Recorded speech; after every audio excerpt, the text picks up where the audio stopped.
We're live in 5, 4, 3, 2, 1. And welcome to episode 154 of the DayZ Podcast. We are joined by Dave, as always. Dave, how you doing, buddy? Not too bad. Yourself, mate? How'd you go setting up all the new computers for you and the missus, mate?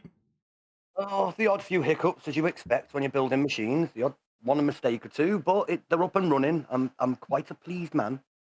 It's why I've never tried myself, mate, because I am the sort of person, if you want something broken, you ask me to fix it.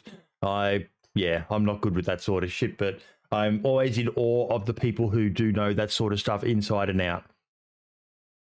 It's a skill you learn over time, but if you haven't got the to do it, it's best you don't, because it's easy to screw it up. And especially with parts being so expensive, I'm just not prepared to take that risk. But we are also joined by the man of this week's episode, the one, the only Bishop. How you doing, buddy? I'm doing good, man. How about you? Not too bad at all, mate. Now, just so everyone knows, Bishop got called into work, but he's on his break at the moment, so we apologise for the mic. It's still pretty damn good, though. But, yeah, he had to go into work, but he really wanted to do this week's episode. So here we are still performing. The wonders of the internet. We had Dave the other week performing from the middle of the English. Do you guys even have a wilderness? Well, kind of, yeah. But yeah, it's not pretty big. So Bishop, It's mate, a wild island. tell us a bit about yourself. Oh, what's there to say? I've been playing DayZ for about 5 years. Yep. Have around 7,000 hours. Still pretty bad. Get killed nonstop when I try myself at PvP. But yeah, I'm having fun. That's the beauty of DayZ, though, mate. It's a game where it doesn't really matter if you're not a it's great to be good at it, but everyone seems to get caught up on the whole, I'm not a good PvPer, but DayZ's just so much more than just PvP, isn't it, Bishop? Exactly. I mean, PvP is the least of the points of DayZ that I enjoy. I mean, it's nice every now and then to get into a fight, but for me, it's the survival, the exploration. I mean, the 7,000 hours I've played, I've been learning the map nonstop, and that's the fun of it, if you ask me. Yep. Now, mate, I came across you when I was just looking at storage mods, and I found your Bishop's immersive storage. Tell us a bit about it, mate. I'll get a link to it up on the page so people can see it. But I was blown away by what you came up with the idea of, mate. We talked about it a bit the other week, but it's phenomenal. Yeah, immersion is a big point for me, There's a lot of great storage mods out there, like all the fancy storages, military lockers, and everything. They are nice, but they didn't fit in the world for me, Like, there is so many assets around, and they're unused. So I thought, yeah, why not? Let's try it out. It gives you the feeling as if you could pick up one of the closets and just put him in your own base. Or cook stuff, they are just aesthetics. It is very hard to make. But yeah, we showed it last week. I'll play it, but we don't need to hear the audio on that because we've got you here. But Dave, the thing that struck me was, using the actual assets from the game is quite a brilliant move in that it's gonna fit in. It's going to look immersive in the world. That's probably one of my only issues with a lot of mods is the stuff looks too clean or isn't of the same graphical standard as DayZ. I mean, like DayZ is not a high graphical standard by comparison to some of the stuff out there now, but it's a brilliant move to use the actual game assets, isn't it? Yeah, it stops it from looking obviously modded, which is one of the big problems of base building and whatnot, is that, if you're the kind of base builder like me, where you don't build a big standalone wooden flipping box, and you like to go inside buildings and take over buildings and whatnot, it is such a good idea, because this feels just like any other house in DayZ, but it's not. It's base, and and the fact that these assets are already there in the game and completely unused by the game it makes the game so much deeper now. I mean, you know, you can walk into some places that are unlocked, have this stuff in it, and probably not even ever realize it's a base. Quite crafty with it. See, what we're looking at now on the screen is one of the things I loved the most is all of these options you came up with, Bishop, for fortifying your base and that. So how do these work? Are these actually destructible items? Like if someone, was to, I know sandbags are hard to destroy, but so this is basically just like building a wall or something like that using any other base construction mod? So the thing with those fortifications is that they when I first did the mod, you could just shoot them and break them, right? Yep. So I've changed the damage input so it doesn't take any damage anymore because it broke way too fast and I wasn't experienced enough to tweak it, you know. It depends on the server. Basically, when you have a server with territories, it just stays. Nobody can mess with your fortifications. There's a sandbag. There's a sandbag. Only you can dismantle it or place it, right? But if you put it on a server without territories, somebody can just walk up with the right tool and dismantle it. I mean, it's kind of realistic, right? If you walk up to a sandbag, you could dismantle it if you had the time. Mm-hmm. Yeah. Yep. Definitely. Yep. But you've got some more. Like you've got the dragon's teeth, pass there's obstacles. 110 different objects. Like there is storages, there is parkour, like runarounds and all the military stuff. It took a long while to just comb through all the assets in the DayZ editor. Yeah. Yep. What about building things like the walls and so on?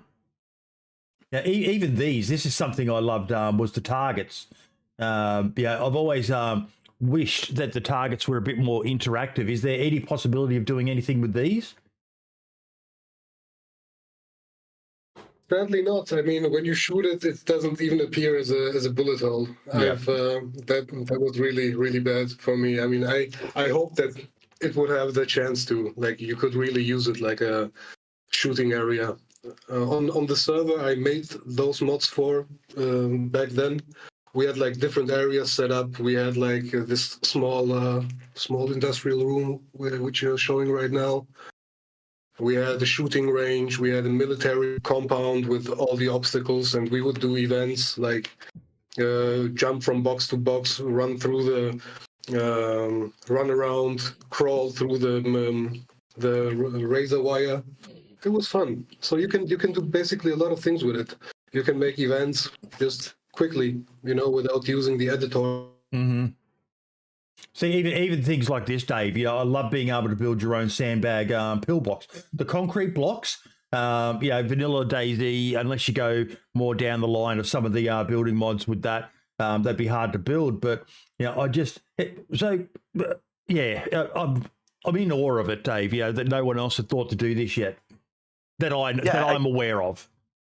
Again, I'm not aware of any other mod like this. And yeah, I kind of agree with you. I'm kind of surprised it took that long for someone to think of that and say, hey, wouldn't it be a good idea if we just used the assets that were there and put them together in such a way like you would in the real world and stick them together? And I'm kind of shocked that nobody did that. And I do love the idea. I mean, I love the idea that I could build like my own little personalized piece of DayZ and actually do it within, without having to mess about with editor and whatnot, which, let's be fair, for those unexperienced with editor, that going into editor for that first time is a bit of a hurdle. It's not exactly self-explanatory, and it doesn't really come with instructions. So in game, now it does. They updated it, and when you press the escape key, there's all the keybinds and all the instructions. When I started using the editor, there was nothing. I mean, I had to figure it out on my own. Yeah, I remember using it, and I actually had someone in my Twitch chat tell me that I could use up, down, left, right to move the building. I was sat there clicking the number one by one. Yeah. Raising buildings, and then when you move them, they just snap back, and you wasted a lot of time. Yep.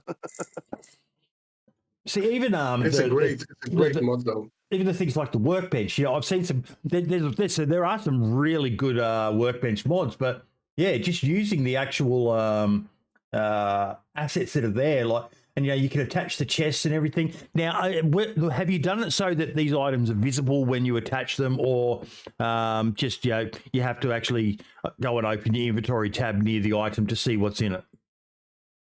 I didn't do that because first I didn't know how to when I did that the first time. I mean, I'm completely new to modding. I've been modding for like half a year, and I've been Wow. playing around most of the time. Wow, The half a thing year. is, yeah, Actually impressive. I'm very impressed, mate. That's. Yeah. Did you have It's any actually background in it, or is this the first time you've ever modded in any capacity? I mean, I've done some retexturing for DayZ, but that's not modding, I mean, and this is not difficult either. It's simple, but it's simple that even I could do it. That's how I think about it. But the other thing why I didn't put the attachments, so the visible attachments, is because it would raise the size of the mod itself. Right now, all those 110 storages and objects are like 3 megabytes. No, 1.5 megabytes only in size. Yep. It's just calling the original files, isn't it? So you haven't had to put Exactly. in, whereas if you did, you're quite right, it would have blown up in size. Yeah. And to be honest, I wouldn't even know how to. I know today, but it's such a lot of work to attach the empties to all of the different files. Oh, Yeah. it would take another few months to make it. With some of them items having multiple slots as well, you Exactly. swelling up. Your workload is going to be massive, and the potential to make a mistake, screw the mod, and have to spend a long time fixing it, very high potential there. Especially if you're a beginner, you most of the time I've been asking in the DayZ Modders Discord for days, like, how do I fix this? How do I do that? And the Modders Discord is great. The community is awesome. There's always someone there to help you and answer your questions. Even Tyson, who was there a week ago, he helped me a couple of times. So yeah. Well, the modding community sometimes gets a bit of a bad rap, but you tend to find that the modding community is usually quite helpful. I mean, most of the people in the modding community have had to have help from someone at some point, so they're usually quite willing to hand that help back out again. Oh, definitely. There's always someone there. I mean, there's the biggest YouTube tutorial guys like Spurgle and all the other ones who really guide you through the basics. And there's some other people who are just like masters in their own category, Oh yeah. Some people that are so good at one job, it's just they're always the first go-to when you've got something similar. So I'll ask them first. The problem is when they explain it to you. Sometimes for them it's so easy, It's like they do it every day, and they explain it like it's the easiest thing, and you're sitting there like, what the fuck is he talking about? I get told off doing it all the time. People ask me things, and I forget that they might not know all of that jargon and all those technical terms. And I just speed it. Exactly. Second nature, and you can see them sat there going. Now, this is one of the things that I'm really, really happy to have seen was the Hesco bags or the walls brought back, because some people may not remember this, but we used to actually have these as an item in the game. They were never really implemented well, but it is fantastic to have them back, because for people who are making a base, particularly with as limited as vanilla base building is, these items were fantastic. How do they work in your game? Because I know this is something that would interest a lot of people, Bishop. How do your sandbag walls or the Hesco bag walls work? So you have to just imagine that all of these items that you see in front of you is basically just a wooden box. Yeah. It's just a wooden box with the appearance changed. Yep. They work like a wooden box, they behave like a wooden box. Some of them have storage, some of them don't. So you just place them, and that's what puts a few people off. I mean, most of the people have understood it, how it works. When you place the kits, sometimes the hologram it sinks halfway into the ground. So there is a script around that which pops the object back up once you have placed it to the right height, Mm-hmm. So it's just a wooden box, basically, with change the appearance.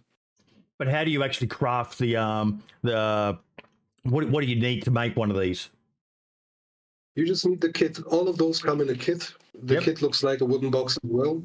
You place it, and to dismantle it, you need a plier or a screwdriver.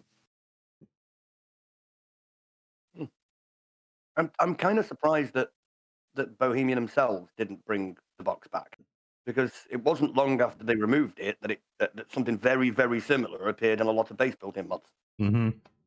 You know, it was like many mods are, though. It was too clean. It stuck out. It was obviously not part of the game. I'm surprised they didn't take that on and go, since we removed it, a lot of modders immediately brought it back. You know, people obviously... Is it removed, though? Did they remove the Hesco box?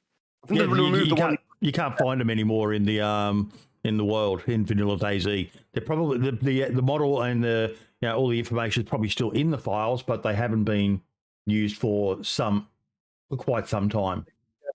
I think editor has to be honest, I did never use them because they were so easy to dismantle. It was only a click of a button, if I remember right? Yeah. You would have to press and it would fill up with sand and it would empty itself and then you could just fold it down. So I never saw much use in it. You know, it was just there. And it took up a lot of space in your inventory, if I remember right. Or you couldn't even put it in your inventory. So how does how does it work for making all of these items though? So you've got to create a workbench and then you can go to that, add ingredients to it and craft the items. How does that side of it work for those who aren't aware of your mod? No, it's simply you have to either, if there is a trader in place, you have to buy the kit, the box, which says Dragon Tooth kit on the video right now. Yep. And you place it. There is no recipes behind it. There's nothing. Or you have to find them out in the wild. For my own servers, which I used to have this mod on, I had it on very low, so it would be like a wow moment when you find a good piece of the kitchen unit back there. Yep. It has like 500 inventory space, so if you find one of those, it's like, wow, I made it. But there's no recipes or no crafting involved. It's only placing and dismantling. Even that, like what we're looking at now on the screen, the maps. I love the idea of being able to put a map on the wall in your base and that, just to add a bit more immersion for the people who like to semi-RP a bit more, be able to look at the map rather than, it's great that, you can get a second monitor or have an iPad or an iPhone and bring it up, but being able to look at the map and go, we're there, we need to go there. And, there's just so many little things that I love about this. I'd love to see a recipe system introduced, if that's possible in any way, shape or form. To be able to craft some of the items, obviously things like the posters on the wall there, which just add a little bit more of a home feel to your base and all the rest of it, and the furniture. But some of the items like the sandbags and that, we've got burlap sacks still in the game. So it'd be great if you could get 10 of them and combine a stack of 10 with another 10 and you could make a sandbag wall, or even the barbed wire obstacle course traps and that as well. Being able to put them down to slow people having to run across some weak points of your base and that, to make it a bit easier. They do a bit of damage if you just try to run through them, and there's so much scope for this, mate. It's awesome. Yeah, I mean, I could think about it. The thing is, it takes a lot of time, which I don't have right now. Yep. But maybe soon in the future. Yeah, like Gigalobars just said in chat there, great idea. Combine 4 nails with the map, and you create the box, and you can place it. Use the box is just the proxy for placing it. But that's perfect. Even duct tape. Combine duct tape with a map, and you can place it on a wall or something like that. I love this mod because it just looks so good. It really does. Even the TVs. I've seen that someone has a mod. We covered it some time back, Dave, where they were actually playing videos on the TVs in the game, and it blew my mind that you could do that. You see, I'm glad you mentioned that, actually, because I had not an argument, but a little bit of back and forth on Twitter for a good couple of weeks about the possibility of playing videos in DayZ. Yeah, it's been done. It's been done. I knew possible. And it took a while before I actually went back and found that to show that it had already been done before. Yep. I've never seen that. Yeah, well, I can't remember it, but we covered this. Oh, shit, if Lad's in chat, I think he was around when we did that, or it might have even been before then. It might have been when Brim was around. But it blew our minds, mate. They were playing videos on a TV, and, you could think you could get a generator and, power up a TV and, have a, you could maybe make a mod, and I don't know what videos you'd want to play, but I could see it being abused, of course, because people will abuse fucking anything these days. But there's just so much scope for, even I think We Devil back with the Blue Waffle servers, they had video cameras that you could use on a laptop. There's your mod, mate, has opened up a lot of scope. Even this I love. Being able to put sandbag walls up the top. This is more realistic. That would take a lot of bloody work and a lot of sandbags, but if you made it realistic, what would you, probably about 30 sandbags at a guess in each of those segments? Make it like that. There we go. Ragpice has just said it was from German DayZ. Was where it was done. So it is possible. Yeah, and my first thought when I figured that was actually possible was the scope for that for events. I mean, how good would it be if you could have the rules on repeat on a TV? Yep. Playing to everyone. Because you can guarantee with every DayZ event, nobody ever reads the flipping rules. That's brilliant. That's a brilliant idea. You could have the video, in the starting area where everyone's together before it begins, and shut up, we're going to play a video now. Start it off, and you could do as much or a little with it. Yeah, that's brilliant. Need phones in DayZ that we can hack. Yeah, but no. I do know a tablet mod that works in that way, where you can steal people's tablets, and it will allow you to hack into all of their team's tablets. You can track their teams. Even these, the stacked boxes, you could probably make those into a storage item as well, I'm going to guess. They are actually, I think. Those were just put in place for an event that we had back then. I mean, we had like civilian classes and military classes. Those were the civilian boxes that you could place as a barrier in a PvP duel, and the other one had like military walls and stuff. But now I think they have like 300 or 400, 500 storages. Okay, we just saw there what you were talking about with the way the model works. That it was a bit off-putting for some people, the way it, there we go. See, it's half in the ground, but then when you place it, it pops up to the, so that's, even the car wrecks, like that is something that I've thought about. If you were, having to build something and you needed to block an area, would you really go and build, a 1,000 sandbags, or would you just drag a car wreck in?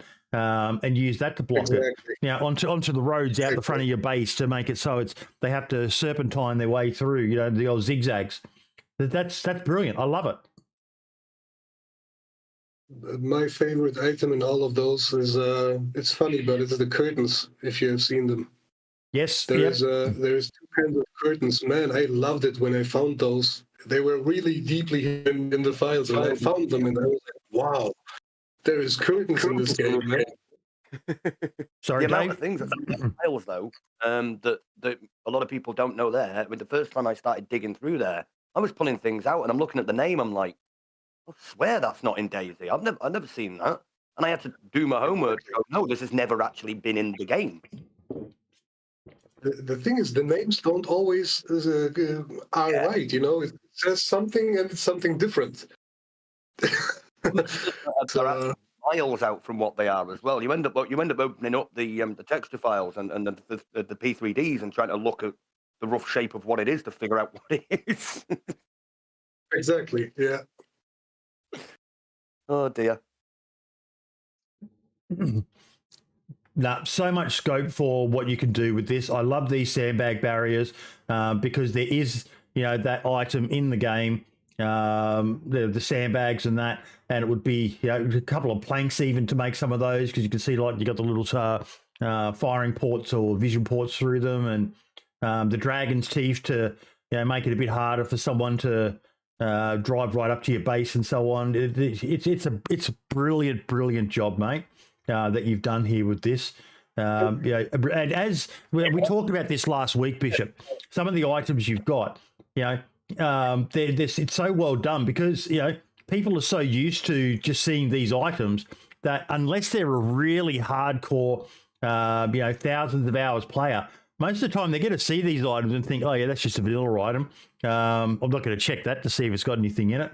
And they may go right past it. So it adds that extra level of, you could get one of these as storage items and just place it somewhere.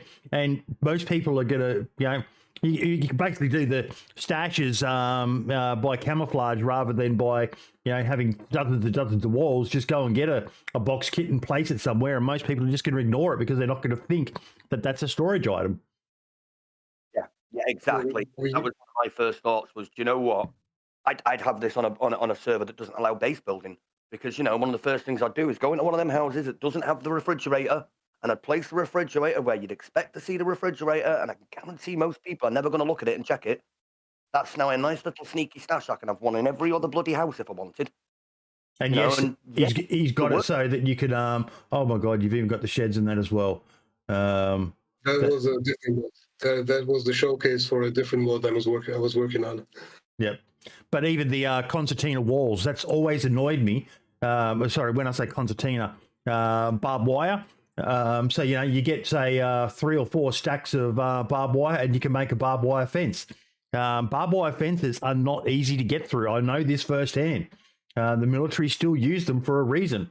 It takes quite specialized explosives to penetrate the barbed wire wall. Yes, you can go up to them with wire cutters. But you've got to have that on you, and it's a little bit, and it makes a lot of noise as well when you snip barbed wire. So it can be heard quite easily. I love it. And to be fair, I would say that in a apocalyptic situation, barbed wire is actually probably not going to be that hard to come by. So it'd probably be something that's used widely. Yeah. It's not hard. It's not in a civilian world. It's not hard to salvage, but barbed wire. There's a lot of places have barbed wire across the top of their fences. Are you playing podcast bingo, Skulls Peter? Did I just? I guess I just triggered one of the spots on the bingo card by talking about the army. Okay. I see you being a cheeky fucker there. Skulls Peter, what else is on this bingo card? What's on that card now? Hang about. Should I talk about? We actually used to use barbed wire to make the perimeter around our base in Somalia. If you're doing Boydie bingo, there's got to be something about Somalia. Yeah, I knew it. I like that. I saw you guys were doing Bishop. The devs did a stream the other night, and someone started a channel in our Discord that was DayZ Bingo, and I think that they were. There's the idea they had for it was people in chat complaining, and it was so funny just because I didn't get to see the stream live. I didn't even know there was one. But all the people adding all the different things that people were complaining about in the chat, and it was good to see. That's brilliant. But no, mate, this mod. Reading that actually. This mod is brilliant. I was reading through the bingo chat. I love this. Look, all those items, they look the part. They look like they're meant to be in the game. You've got the trucks and stuff in the game, so you can go to the trader. And does the size of the box change depending on the item you've got, like how much inventory space it takes up, or is that something you haven't gotten around to yet? The size of the box is always the same. Sadly. Yep. Like I said, I was completely new when I did that, so I was happy when I was done and finished, and it was all working. The box. The sad thing is, I lost my files. My hard drive crashed, and I lost all the files that I had with my private key and everything. So I can't even access that stuff anymore. I would have to completely repack it and re-upload it to the workshop. Yeah. And you work with the server at the last chapter? I used to work with them, yeah. Yep. And you've got 28 map. So you don't have a lot in your store. Like you said, you are relatively new to it, but man, you hit the ground running with a pretty impressive mod to start with, mate. Even your admin gear, I like that because I've seen a few events where the admins have really bright clothing to help stand out. But yeah, that's awesome, mate. You've done so well with this mod. Appreciate it. A very well organized Steam Workshop, I may add as well. Now, what's the difference between the two? You've got Bishop's Immersive Storages and Bishop's Immersive Storages Premium. What's the difference between the two? So the immersive storages, there are like 20 objects, which I found really, really quickly when I first started doing it. And then I had published it, and like this time also, I had lost the key. So I wanted to expand on it, but I couldn't access it, and it had already like 30,000 subscribers. Yeah. And I didn't want to lose all the people, so I just made another mod, which was, when I did it first, it was like a private thing. I gave it out to other people before I put it on the workshop. And after half a year, I just added it on the workshop and said, let's make it accessible to everybody. Yep. Yeah, there's a nice warning in there to anyone, new in the modding world or considering getting into the modding world. And it's a very simple warning: back up and back up. And I hope I've made that same bloody mistake, and it cost me dearly. I lost an entire map development I was working on, and there was just I didn't back it up anywhere. There was no trace of it. And it's so easy for a drive to fail. And if it does, that's it. All your work has gone bye-bye. Always stick it on an external. Especially if it's a map. Oh, that's a lot of work you lost. That was months down the train. So I just shared a link to Bishop's workshop there, folks. If you're interested in finding out more about it.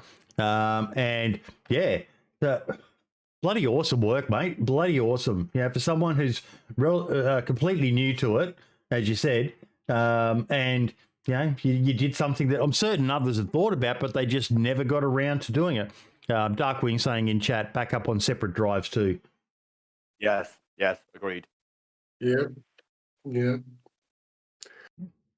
Now I'm wiser too. I would never do the same mistake again. Yeah. I have 2 backup drives now, which I keep in a sealed container, so they you don't get knocked, banged, covered in dust. It's got to be done. Man, this drive just stopped working from one day to the other, and it made this horrible sound, like the click of death or something it's called. Yeah, click of death. That. No, don't start doing that, please. So have you got anything else in the plan, or anything else planned there, Bishop? It's funny. I mean, I was working on a Palisade mod, like for Palisade fortifications and stuff. And I was making good progress. I was done with the models. I was texturing it, and then I look into the workshop and I see a Palisade mod, like with a lot of downloads and stuff. And I was like, dang, 2 people have the same idea at the same time. And then that was on my hard drive as well, so it's gone. It's gutting when that happens, and you have to make a decision of. You have to kind of think of: is mine going to be better? If mine's going to be better, carry on. It wouldn't have been. This one was. It's a really good one. The one that's out. I think it's called base fortifications or something. It's a sort of flip that you have to do. You have to decide whether you're going to announce you're going to do it before you've finished it, and have the possibility of someone then jumping your gun and getting it to it before you finish it, or keeping quiet and having the possibility that somebody else does the same thing.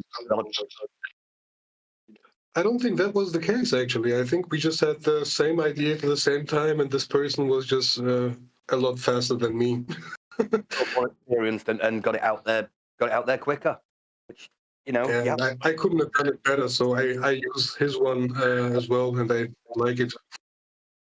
Yep, I've been in the situation a few times where I've thought I've had an absolutely wonderful idea, and then I've looked, and a few weeks ago somebody already released it. Thank you. Exactly. It's like a hive mind, Yeah. Well, we're all thinking. A lot of people in the modern world are thinking across the same lines. We're playing the same game, and a lot of us have the same love and drives in the game. So it's it makes sense that a lot of us are pretty much on the same page, so to speak. Mm. Yeah, that's true. So I have a few ideas right now, but none of it is like set in stone. And it's all I do is has to do with immersion. So it's gonna be something immersive, like barricades or something. I don't know. Can you guys see what Scar Speed has just put in there? Some of the squares on his Boydie bingo card. DayZ Down Under, update 0.63, Northwest Airfield, being in the army, Somalia, cock and ball torture, guest interruption, host interruption, being late, no audio. So I think I've ticked off about half of those so far in today's episode. That's hilarious. We need to actually get someone to make that up and mix it up a bit as well. But that's brilliant. Mate, I'm genuinely impressed by what you've done there. And there's so much scope for people to... Are people able to play with it as well? Yeah, are you open to people coming to you with ideas for what to add and, things like maybe coming up with some recipes and things like that as maybe a separate mod or something like that? Is that something that you'd like to work with someone? Sure. The only thing is I never promise any time. Yeah. Like I have a busy Smart schedule man. and I say, okay, in my community I have different channels for suggestions and stuff, and you can put your idea there, and if I like it, I'm gonna work on it when I have the time. Because I want to do stuff, but sometimes you don't have the ideas, and sometimes it's just you don't. It doesn't get the traffic it deserves sometimes. Yeah. You know. Yeah. Oh yeah. You see, fantastic things been made by some people that I absolutely love those mods. But when you look at the amount of people subscribing to them, they never really. Sadly, that's something with everything, Dave. You know, I've seen some YouTubers and streamers who deserve way more. I've seen servers that deserve way more. It's just hard. It's just hard sometimes because there's so much out there. And yeah, it just sometimes people don't get the recognition they deserve. Yep. Sad, but very, very. YouTubers, a lot of YouTubers, good DayZ YouTubers have like 100 views only. Mm-hmm. And it's sad. Yeah. Yep. Oh yeah, I completely agree with that. And YouTube can be a fickle theme to it's all about getting to that little 1,000 mark and the 4,000 view hours, because once that happens, the algorithm is so nice to you after that. But before that, Exactly. it's almost like it's against you. Mm. Yeah, you just have to be consistent, I think. I mean, people have made the 1,000 mark in a few months. Just uploading every 2 days consistently, even if it's short videos, 3 to 5 minutes, it doesn't matter. As long as the algorithm sees you just putting in, you can make it. Yeah, I completely agree. I haven't made it myself, so don't trust me there. I did make it, and I can say that you're bang on right there, because I had a little bit of a blip in the middle of me building my channel, where for a couple of months I wasn't very consistent at all. And if I look at the original statistics, I'd have done it within 6 to 7 months. But because of that month or two, that pushed it all the way to a year. Got to get a copy. You've got the host. Pushed it back.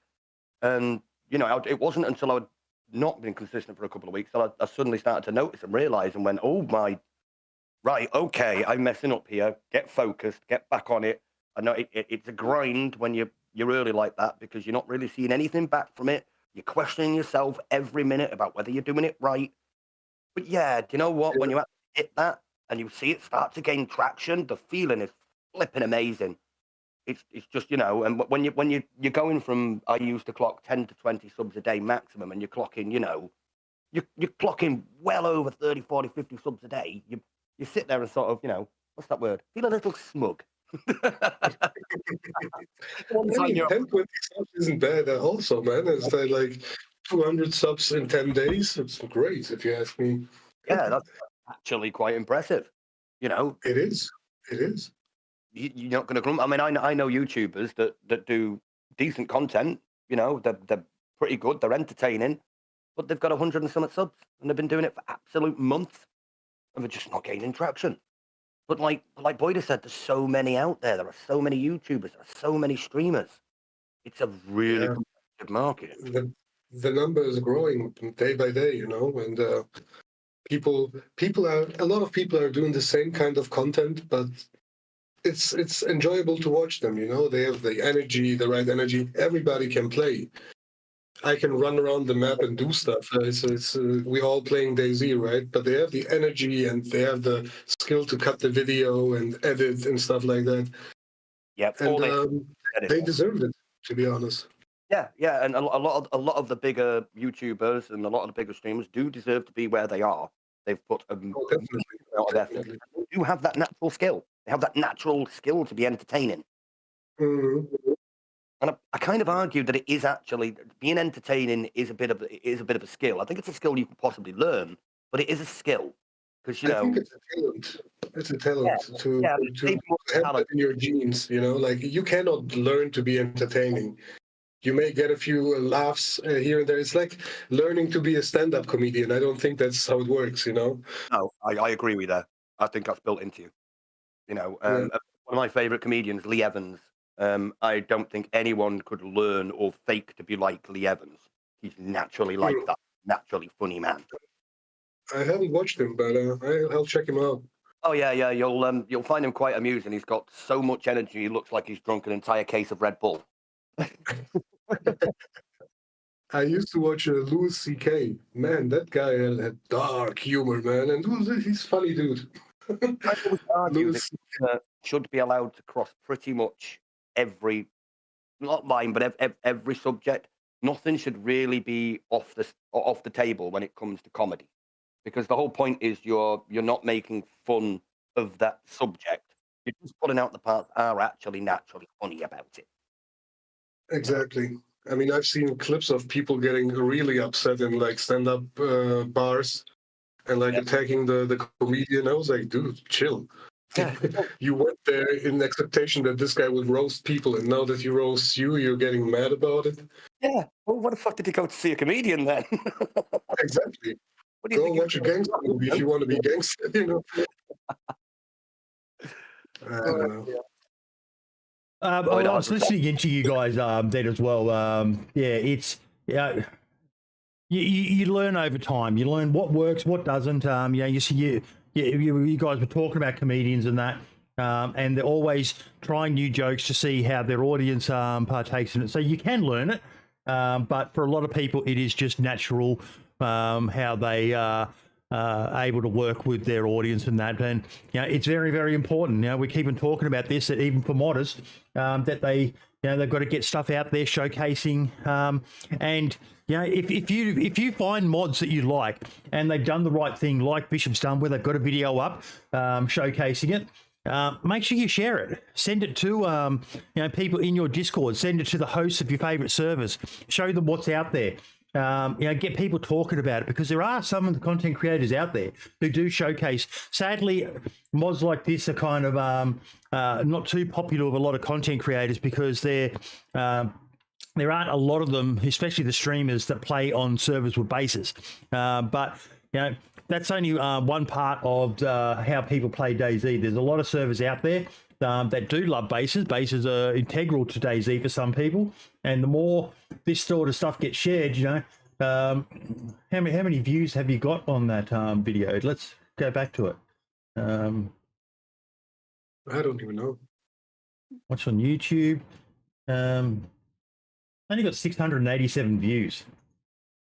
Wow. So, I'll share the actual video with chat. But share this on your socials, share it in the Discord you're in. Guys, if you've seen this mod, it's bloody amazing. Little things like that. All of this helps with keeping modders motivated. BI make it so hard for them to make any money from what they do, which is a separate discussion for another day. But when they see the subscriber numbers climbing on their mods, when they see the views going up on the videos, like Bishop only has 11 subscribers on his YouTube channel. I like to try to, it's hard to keep on, maybe that's something we need to look into, Dave, is a way to, have a collection of creators who've got YouTube channels showcasing their stuff. But, maybe we get Scarspeeder to do a video on your mod, mate. He gets all the views. Oh, yeah. That would bombard me up to the top, man. Like 1 million subscribers tomorrow. I do just want to say, do you know what? You do have a point there about motivation for modders. And I think the simplest way you can put it is share a modder's work and thank a modder. Yeah. Because modders don't get much back for the sheer amount of effort that they put in. They put a lot of effort in, and there's not really anything, other than seeing people use it and people say, this is great, thank you. That's pretty much all we get. Yeah. For everyone who says this is great, you get 5 other people who says, "Oh, this doesn't work."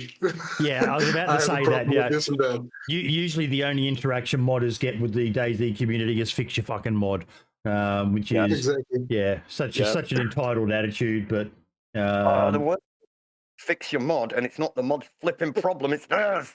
yeah, yeah, dude. I'm like, dude, this mod has like 30,000 people using it. How is it that it doesn't work for you, and you're telling me it's my mod that doesn't work? I mean, yeah, but 1,000 others, Now, have you? How much longer have we got you for, Bishop, or do you have to go soon?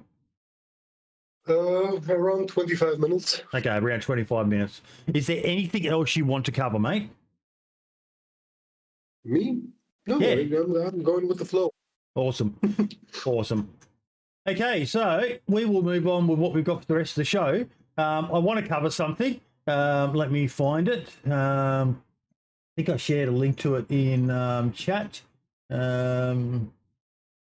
Events, I think it went under. Let's see events. Yeah, there we go.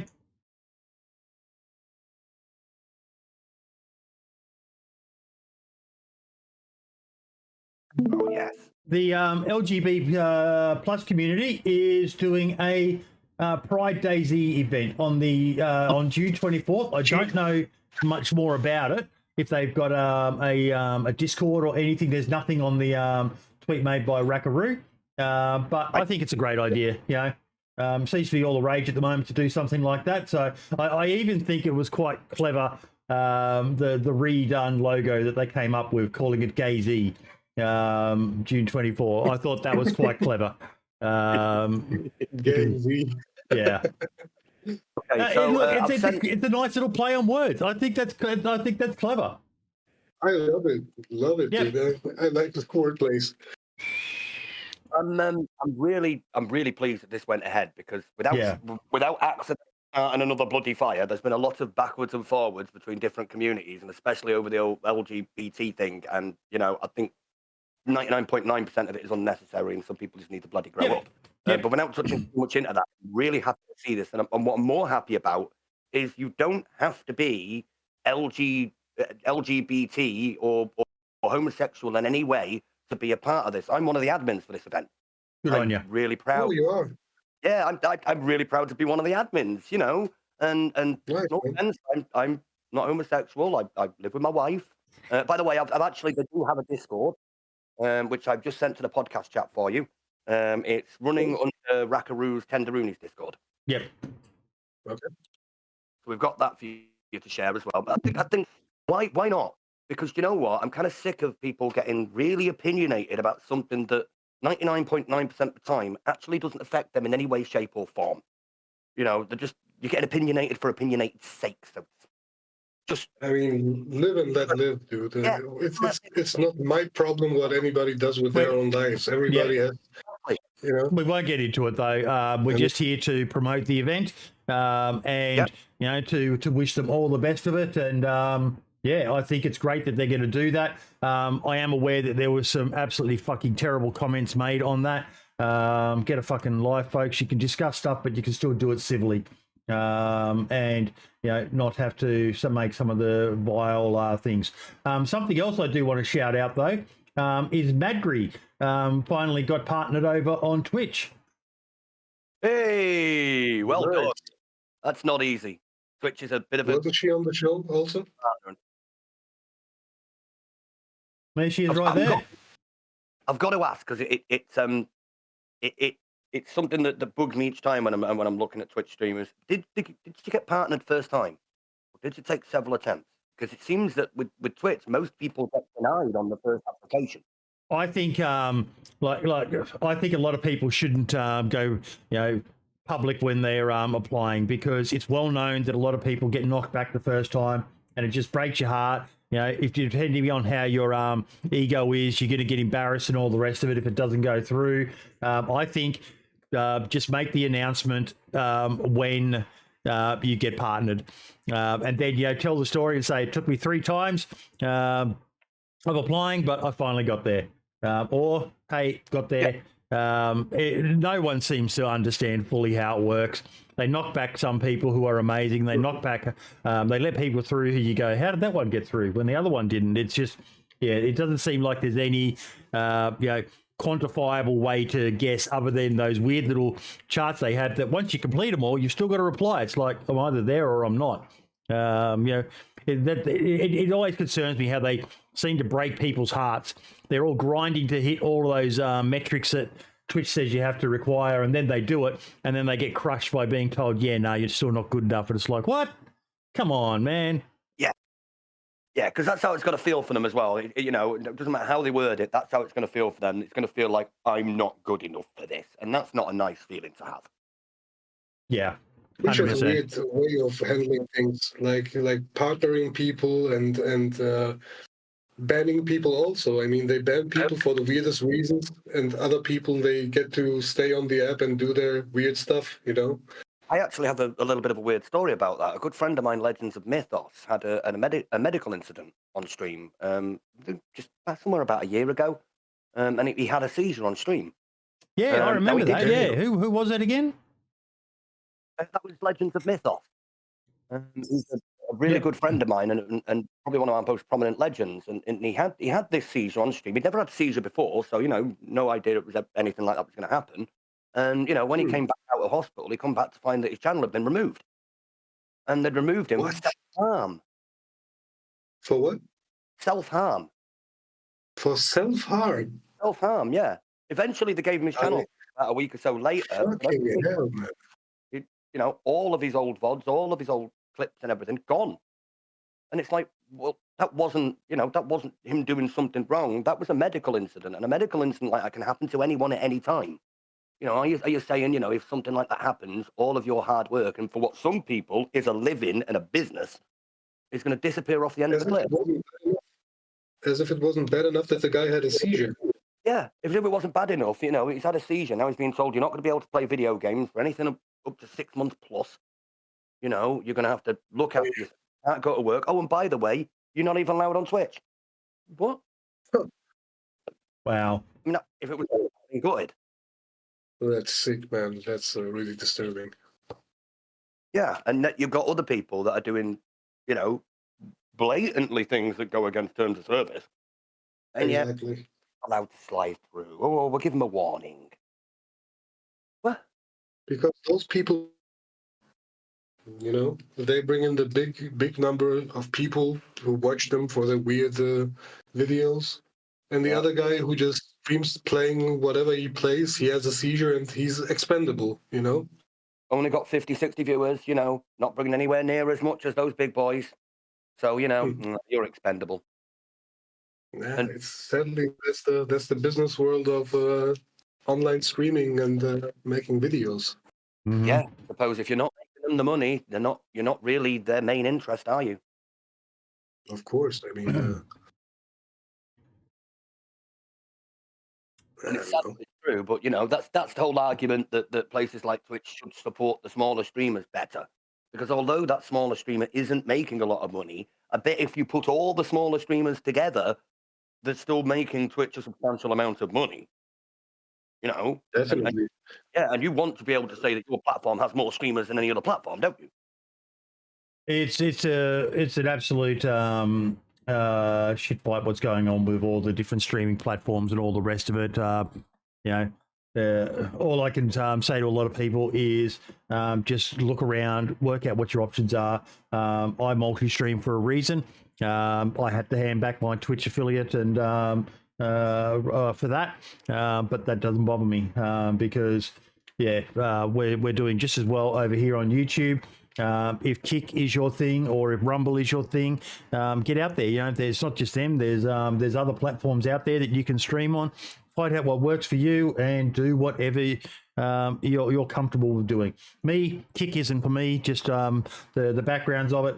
I watched a very good video by Mark's favorite content creator, a guy by the name of Devin Nash. And apparently, they've just signed XQC, and he crashed the server on the first time he streamed on there. So a lot of companies have issues when they are still starting out on that. And yeah, Kick's been around, quite a few months now. But we'll see how they rise to this. But the big issue they're going to face is it is still a wild west over there. And it's something that Devin talked about in his video, and that he basically called it the Eye of Sauron from all of the media, your music industry, the movie industry, and all the rest of it. It's pretty much been just sitting there staring at Twitch and YouTube. Now with XQC, that eye has turned and is boring in on Kick now. So whether they can change, they've got a culture. Apparently even XQC said it's going to make it easier to watch movies on stream. That's a stupid attitude to have. I know some people might sit there and say, who the fuck are you? Boy, you're just some loser with nowhere near his engagement. Yeah, but I'm well aware of what could happen. If they decide to crack down, if he starts watching, the latest movie that's just been released to video or something like that, you don't think that Amazon or, not Amazon, Sony or Fox Studios or something is going to not sue him individually? It's just not worth it. The same as playing copyright music, folks. It's just not worth it, and all you'll do is end up leaving a legacy of something like what PewDiePie or Jake Paul or Logan Paul have, of an adpocalypse by your own selfish actions. It's not worth it, especially when you're the size of some of these people. $100 million deal, yeah, there's people watching that. I don't know, man. I think streamers like XQC don't even care about their legacy. Because if you make this kind of videos where you constantly scream and shout and I don't know, man. It's not my kind of stuff, but it's tastes are different, right? Yeah, but hey, it's what a lot of the young people like. Bishop is those high energy, ISO speeds and Kaisenat and all the rest of it. They love that edginess and how far will they go, and yeah, that's all well and good, but yeah, as you get older, you get a bit more sedate, and I just enjoy a good chat and a bit of shit posting here and there, but that's about it. That's my preferred style. Have you seen the British YouTuber, or what was he? Small kid who was breaking into people's houses and stealing a dog from a grandma? Yes. Oh, imagine the audacity to do that stuff, man. But then you've got that idiot over in Japan as well, mate, who's walking up to Japanese people and Hiroshima and Nagasaki, we do again, and it's just like, thankfully, apparently he's been slapped around the head a few times of late, and he needed that. That's what he deserves. Yeah. But violence is never the answer. No, I don't agree. Some people need a. I'm certain there's a lot of people who'd like to give me a good slap around the ears, and you're welcome to if you ever see me. Yeah. I have to agree. I'm sorry. Some people do need a swift backhand, usually around the back of the bloody head. Yeah. Right. You can't do that at some places of the world. I mean, you can go to my home country and start harassing people on the street. They will mess you up. Yeah, definitely. Don't do that around my end either. If you started harassing people, they'd just beat you up. Well, the other thing as well, I saw with the guy in Japan, I saw someone talking about it, and they said Japanese culture is a lot different to a lot of other cultures. You go on the subway, on the train in America, it's noisy, people are talking and carrying on and all the rest of it for the most part. A lot of people just want to sit there and just, put their headphones on. But Japanese culture, it is very, you maintain decorum. And this one guy just carrying on like a twat, harassing people who can barely understand him. It's just show a bit of respect for the place where you are. Don't add to the the vile Western pig person that Logan Paul did when he was there, carrying on like a twat, and it's just But people enjoy that sort of stuff. I still can't believe that kid breaking into houses, though, man. People will do anything for clout, Bishop, won't they? definitely. And the problem is that those are the role models of our children. Yes. They will, in their free time, open up YouTube and watch those videos, and hopefully they have enough brains to not repeat that stuff. But you will never know, if it's a small kid and he takes in every day videos of this sort, he may want to repeat the action. Yep. Monkey see, monkey do. Exactly. And I don't know. It's poison, man. If you ask me, but, what can you do? Now, Dave, is there anything you want to discuss this week, mate? I'm not as prepared as I would normally be this week for Neither am obvious I. reasons. No, I was expecting to spend a day rebuilding the computers, and today's day 3, so a little bit run over on that one. I've still technically got one server to build, so I've not really been on my machine at all. So I've not seen an awful lot. I heard rumours there's now a drone mod for DayZ, but I haven't had time to have a look at it. A drone mod? We'll have to look into I've that. heard rumours about it though. I haven't actually seen it in action yet. Someone in the chat was talking about it in your Discord. Yeah, I think it was Octal. I think it was one of the Legends lads that was talking about it. Yeah, Paprika. Yeah. Yeah, that's why I'm kind of it keeps slipping my attention. And when I've got some time, I'm going to go and have a look, because if it works as a drone would normally work, that is pretty cool. That is kind of that's kind of awesome. Can you imagine how much it's going to shit you up when a drone flies over?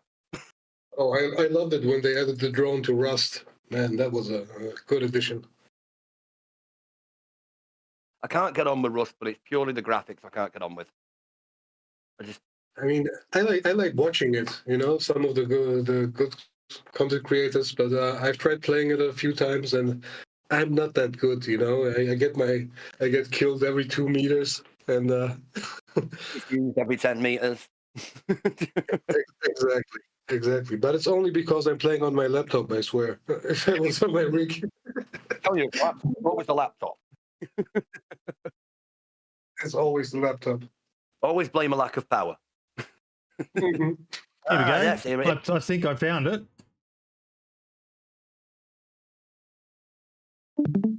There we go. The resolution just got better.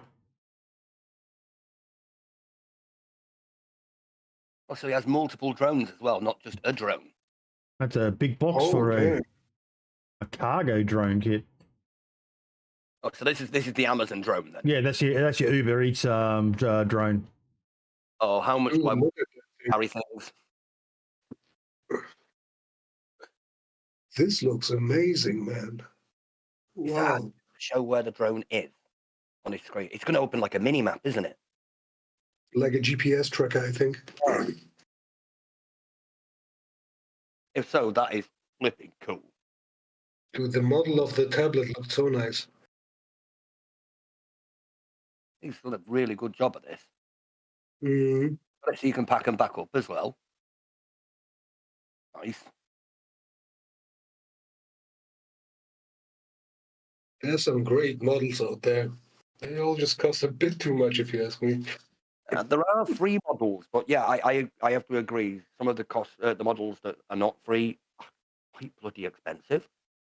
It's a lot to invest, and when you don't get anything back for your modding work, or the majority of that you don't get anything back, it's a lot to invest. Oh wow! Oh, dude. Oh, seriously? How the hell did he do that? That's impressive. That's very impressive. That's almost like a vehicle. And if there's no batteries, you get, oh, wow, well done. So now it's got a battery for the camera, but no battery for the drone. And it even says the battery is dead in the corner. So it's giving you a signal and a battery level. That's clever. Great execution, man. Let's see how it flies, though. Yeah, I'm itching to see it take off now.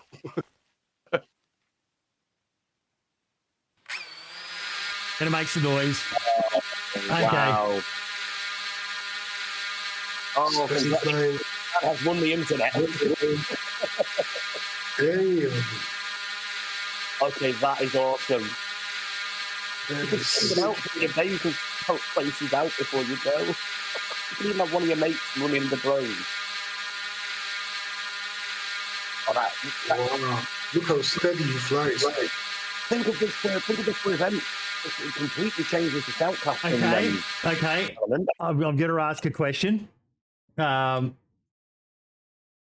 of the, and I'm going to go a little bit off track, but it's okay. Scars me to pretty much pick my mind. Holy shit! It drops grenades. Holy shit! Does it?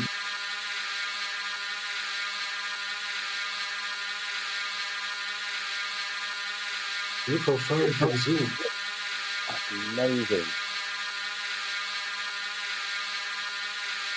That is really, really intelligent. Even added a little bit of static to the camera view. Oh, I love it. Is there a night vision model? Oh, yeah, that's a good point. Is there a night vision one, or is there one with a light on it? Spotlight. The static gets worse the farther he moves. You see that? Yeah, the further away he's going, I'm actually signaling the top left to see if So it what drops. happens Yeah, to it when you do that? When you go out of the model, does it just stay in position? Okay, yep, there we go. It hovers. Oh, wow. It stood midair. It just hovered in place. Wow, And it got in the building. Oh, and it went through the window. Oh, wow. Dude, crazy. Oh, he's got That he's got explosives on the table, so that's going to be interesting to see. What's that going to do? Oh, okay. More batteries required for the bigger the drone. That makes sense. And there's your Boomba, big butter boom. Mm-hmm. It only takes a grenade at a time. Good move. If it's kind of concerned about that, you could load that thing up with 10 grenades. It's going to be a very powerful weapon. Oh yeah, definitely. Whereas if you've only got 10 more grenades, you're going to have to, choose when to use that grenade very carefully. Oh, it's got a broken screen. Oh, and that's because the tablet's damaged. Yeah, that's cool. Oh, yes. Finally, a use case for electrical repair kits. Yeah, actual use for it. A different sound. I like that. Yeah. Not just recycled the same old sound for every phone. Oh, he's even. Oh, what a legend! He's even set up. Well done. Executing command. Oh, did we actually see it drop as well?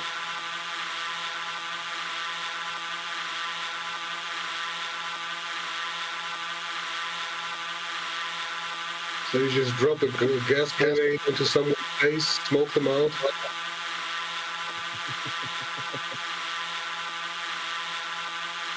That is sick, man. So I'm assuming the cargo one does what the weaponized one does, but with items, so you could probably drop items from it. I wonder what happens if it gets shot while he is driving that thing. I'm assuming it takes damage when you shoot it down. I mean, it makes sense. No, I mean, if the player controls it, it's Well, good point. I'm assuming whoever then. Oh, yeah, I'm assuming whoever. See, there's one thing. Sorry, I've got it. There's one thing I'm loving is you can see it over here. It shows you the angle of your camera, so it makes it much easier for people to know the angle to drop their bombs from. So that's actually very clever. Oh, I didn't even see that. Yeah, 0 degrees. Huh.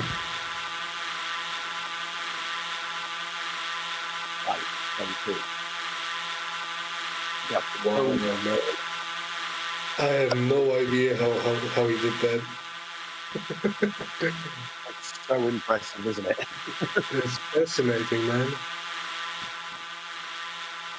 At all forms of explosive. Who's the creator? Who made the map? It's got to be somebody who's been modding for a substantial amount of time. Yeah, probably a known name. Okay, that's pretty cool. That's So pretty he cool. destroys So if you put an explosive on it, it's got a self-detonate version, and it does damage to walls and such. That's cool. It destroyed the walls. Did you see that? Yeah, Okay. I think we're about to see the night vision version. Oh yeah. and it does. Oh yes, and I was right. It carries a whole cargo set, so you can put up to 50 slots worth of stuff in it. But you need 6 batteries for it. So that there is a delivery drone. That's awesome. That's amazing. What's the range of it? Does anyone in chat know? Is it not in the description of the mod?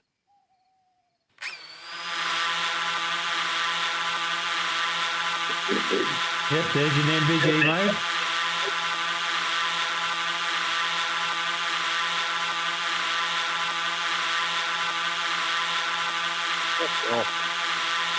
I like the way that they're all clearly different speeds as well. This big heavy drone is a lot slower than those little ones.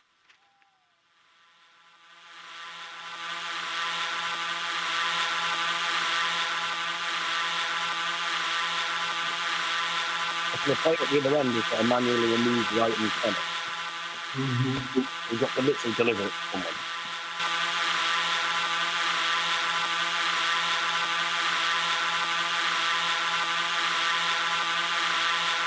Imagine having a thermal camera. Yeah.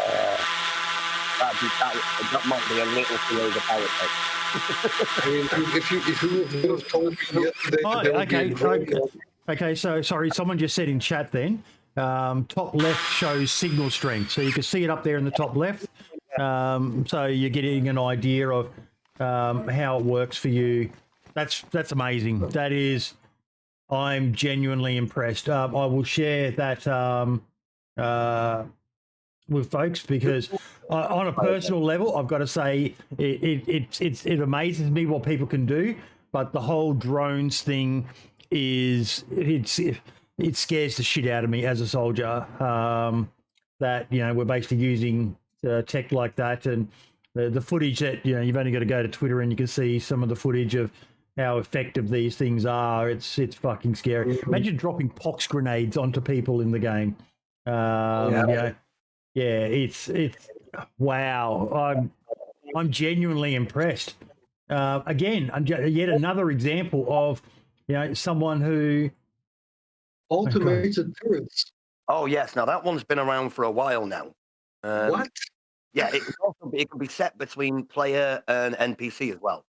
So you can have it only shooting animals or zombies. So it's the same guy. It's the guy that brought the turrets. Dude, what? I haven't seen that stuff, man. I'm out of touch. In my head for a while. Fucking hell, man. It's very very good. And like most mods, you can use a script override to change what it looks like. So you can use other models of turrets as well. That's sick, man. Wow. Man, that's insane. The turret one actually is something I always thought would be a great one for a safe zone. A lot of servers safe zones, and occasionally zombies get in the safe zone. Damage to you, but they're just bloody irritating because they're running around trying to hit you and don't do any damage. Yeah, zombies or wolves. Yeah, you just have one turret in the middle that just flipping demolishes all the wolves, bears, and zombies that walk in the safe zone. It's great. Good entertainment as well for the people hanging around in safe zones. Turrets are nice, but just like shotgun traps or something like that. I would love to see things like that. Just one with a rope trap that's attached to the shotgun, and if you walk over the tripwire, it just shoots you in the face. Yep. Attach them to things like doors and whatnot, so you open a door and puff. Yeah. Come right behind it. Not as overpowered as the auto turret, but it would make sense in a survival situation, right? Yeah. Oh yeah. You have a house you've converted in base that has 2 doors, and you turn one of your doors. You secure one of your doors, and you turn your other into a trap. Catch the burglars. I'm just going to nip to a toilet. I'll be right back. Scales Peter, I'm not giving you a slot on the bingo card that easily, mate. You almost got me. It's like Hang about. No, he's trying to get a free slot to shout out bingo.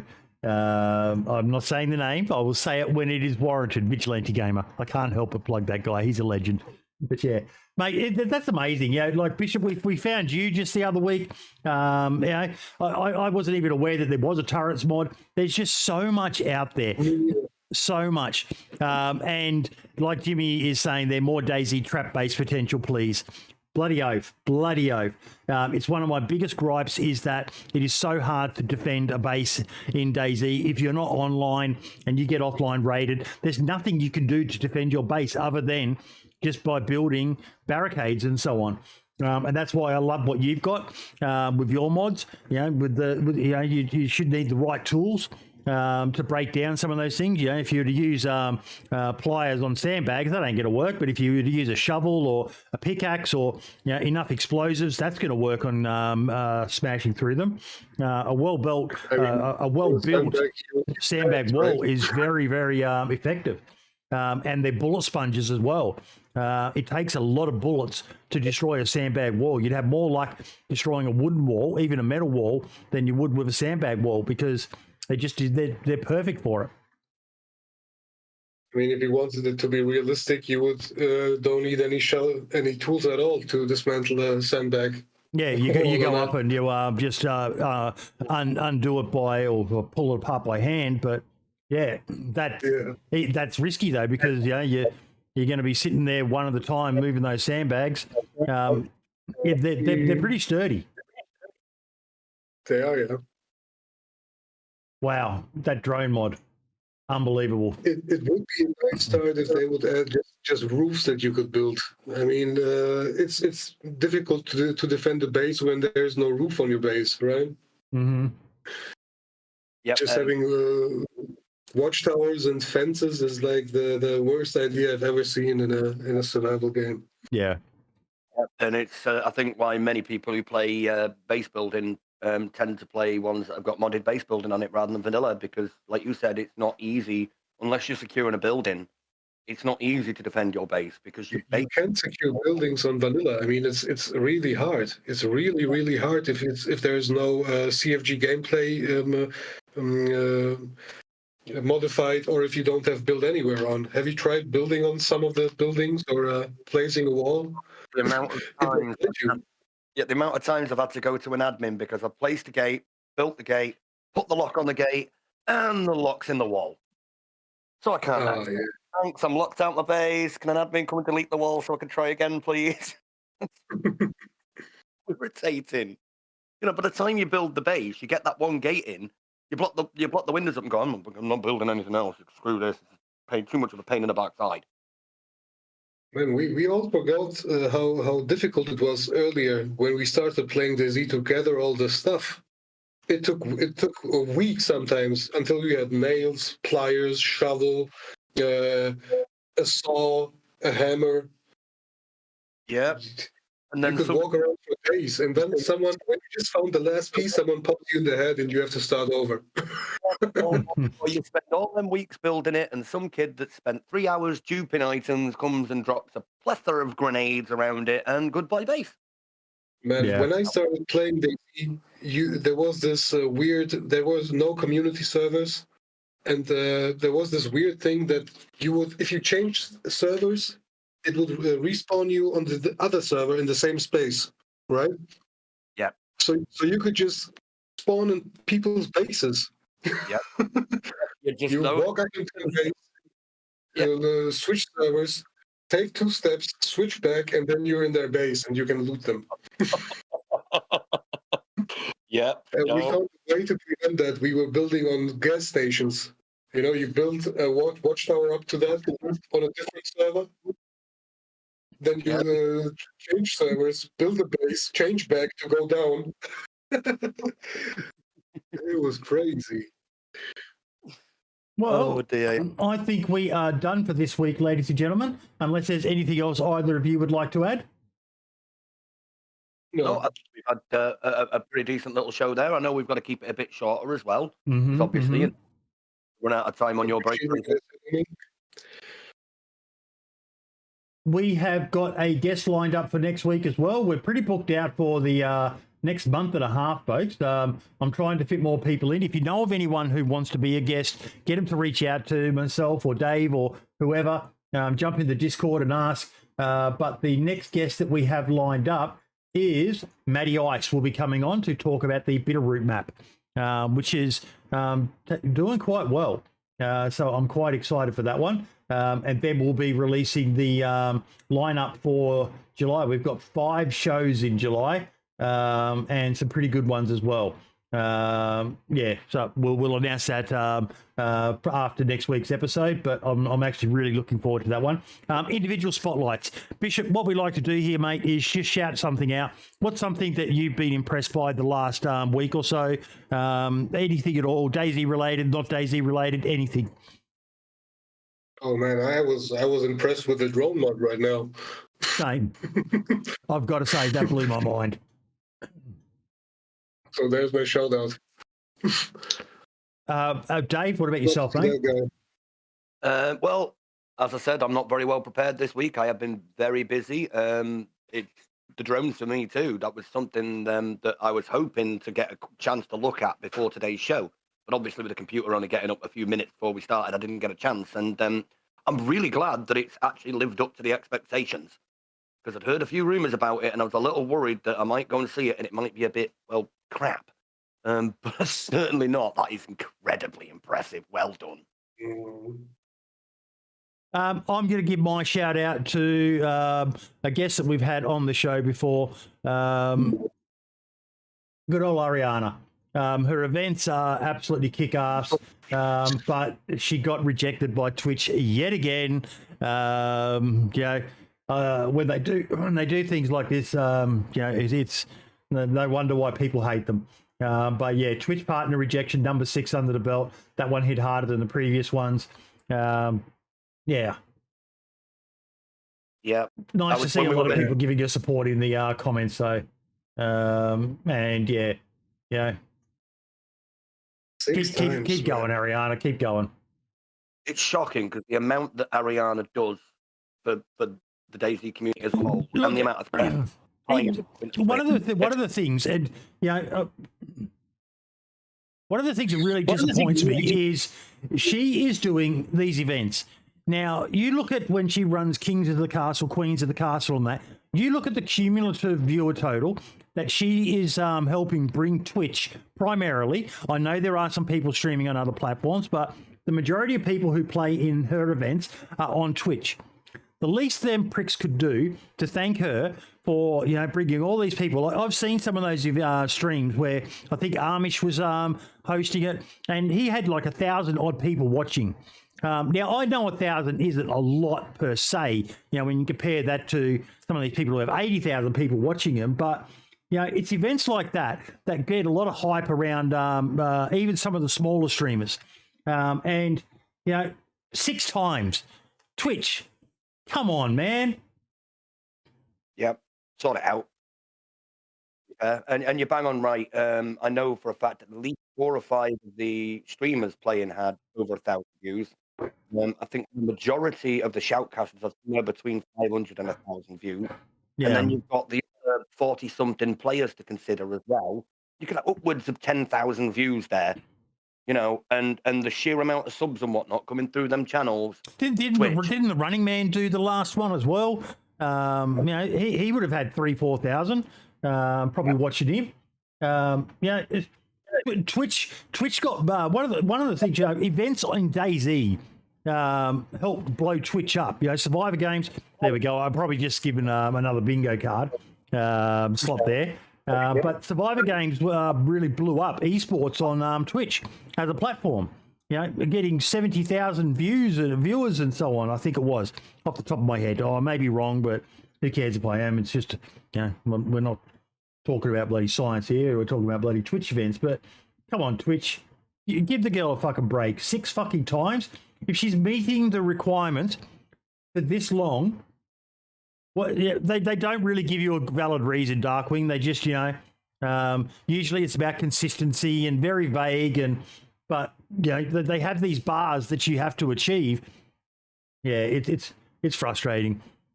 Yeah. And when it comes to reputation within the community when you've got what I would describe as one of the biggest event planners in a very popular game on your platform, and they're one of the few people with high views that is not partnered, that doesn't look good for your platform.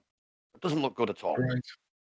That looks like you're supporting the people who are bringing in slightly more money rather than the people who are actually bringing in the people who are spending the money, which is where you're supposed to focus. Not where the money is, it's where it's coming from. It doesn't look good from a business point of view. It's just starting to look punitive, in a weird sort of nasty way. But keep going, Ariana. You'll get there, buddy. Ladies and gentlemen, we are done for this week. Thank you all so much. Looking forward to next week's episode with Matty Ice and the Bitterroot map. I'm actually going to be, throughout this week, jumping on and playing it. I haven't played it yet. I've been running around. I've just got to give one last shout out, actually. I've been running around on Banov again. Haven't played that in a while, and it's changed a lot from when I was on it. Some spoilers here if you haven't played it, but the bunkers are scary as fuck. For those who know, I'm not going to ruin it too much, but I went down into the bunker in the top left corner of the map with a Bison and 4 mags thinking, that'll be fine. No, it wasn't fine. It wasn't fine. I'm back down south again, and my partner in crime managed to get out safely. But all I heard him say was, "There are so many eyes; they're coming at me," and he kind of cock blocked me to getting out, and I got killed very, very quickly. But yeah, Bishop, you're a legend, mate. That mod is groundbreaking, and I can't wait to see where you go with it, buddy. There is so much potential. Some really interesting recipes. I think it's, for those that want to use it as a trader, that'll be great. But I also think there's scope for a more immersive, you've got to get 2 stacks of 10 sandbags or something like that to create the walls and that. I think there's a lot of scope for that side of your mod as well, mate. So I hope to see something along those lines coming in the future for it, because it's awesome. It's really, really awesome. I love that mod, mate. All about immersion for me. The more realistic it can look, and there's some amazing base mods out there, but being able to add a few sandbag bunkers out the front of your little house that you've locked down, maybe using dump grass doors mod or whatever, that would be the shit for me. Yeah, definitely, man. That's some very good ideas that you brought up, like the sandbags and all the other recipes. Yeah. I will think about that once I have the time. It can help add a bit more of a lived-in. Chernarus in particular, by comparison to some of the modern maps out there, doesn't look very lived in an apocalyptic sort of feel. You compare that to Essica. The city in Essica is amazing. Banov now is Deer Isle. You find all these locations and that, and being able to add a custom touch to your house that you've locked down or your base that you've built.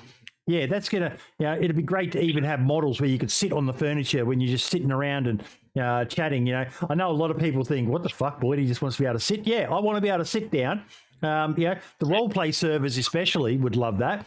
Being able to invite a guest in and sit down and maybe try and talk out your problems or whatever. But the more options, the better.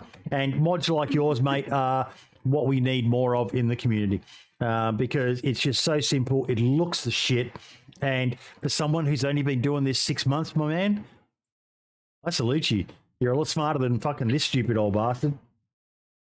I appreciate you. Stay smarter than me as well. I've been doing it a lot longer than that, and I'm not 100% sure I could make that even now. Yeah. No. Well done, mate. Well done. Chat, thank you all so much. A bit of a shorter episode this week, but this is the sort of time that we try to aim for, that 1 to 2 hour mark. If it goes longer, it goes longer. But yeah, we will see you all next week. Same time, same channel, with Matty Ice with the Bitterroot map on the DayZ Podcast. Ciao for now. Say bye-bye, guys. You got to say bye. Oh, yeah.